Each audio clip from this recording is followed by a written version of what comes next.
Welcome to new TV Telugu. Chat జీపీటీలో మన వ్యక్తిగత ఫోటోలు అప్లోడ్ చేయడం సేఫా కాదా అంటే ఖచ్చితంగా కాదు. దాని వెనుక కారణాలు తెలిస్తే మీరు ఇంకోసారి ఫోటోలను చాట్ జీపీటీలో అప్లోడ్ చేయరు. సోషల్ మీడియాలో ఎక్కడ చూసినా ఇప్పుడు గిబ్లీ పేరే వినిపిస్తుంది. మామూలు ఫోటోల్ని గిబ్లీ స్టైల్ ఫోటోలుగా మార్చుకోవడానికి జనం తెగ ఆసక్తి చూపిస్తున్నారు. వ్యక్తిగత ఫోటోలను సైతం చాట్ జీపీటీలో అప్లోడ్ చేస్తున్నారు.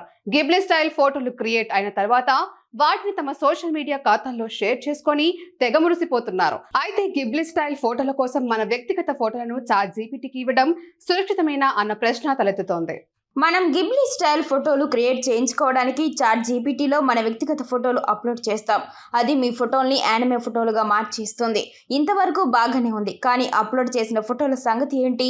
అక్కడే అసలు సమస్య దాగుంది. మనం అప్లోడ్ చేసిన ఫోటోల్ని చాట్ జీపీటీ స్టోర్ చేసుకుంటుంది. వాటిని తర్వాత అవసరం వచ్చినప్పుడు వాడుకుంటుంది. ఎలా అంటే, మీరే చాట్ జీపీటీలోకి వెళ్ళి ఓ మంచి ఇండియన్ ఫ్యామిలీ ఫోటో క్రియేట్ చేయమని దానికి ప్రాంప్ట్ ఇచ్చారనుకోండి, అది తన దగ్గర ఉన్న ఫోటోల్లోని మనుషుల ముఖాలను అటు ఇటు చేసి ఓ కొత్త ఫోటోను క్రియేట్ చేస్తుంది. అంటే మీరు కావచ్చు, మీ కుటుంబం కావచ్చు, వారి ముఖ కవలికలతో కొత్త ఫోటోలు క్రియేట్ అవుతాయి. మొత్తం 3 రకాలుగా చాట్ జీపీటీ వల్ల మనకు ఇబ్బంది కలుగుతుంది. ఒకటి, ప్రైవసీ వయోలేషన్. మనం చాట్ జీపీటీలో అప్లోడ్ చేసిన ఫోటోలకు ప్రైవసీ ఉండదు. వాటిని మన పర్మిషన్ లేకుండానే చాలా రకాల పనుల కోసం వాడే అవకాశం ఉంది. 2, ఐడెంటిటీ చోరీ. మీ ఐడెంటిటీని చాట్ జీపీటీ చోరీ చేసే అవకాశం ఉంది. వాటిని తప్పుడు పనులకు వాడే అవకాశం కూడా ఉంది.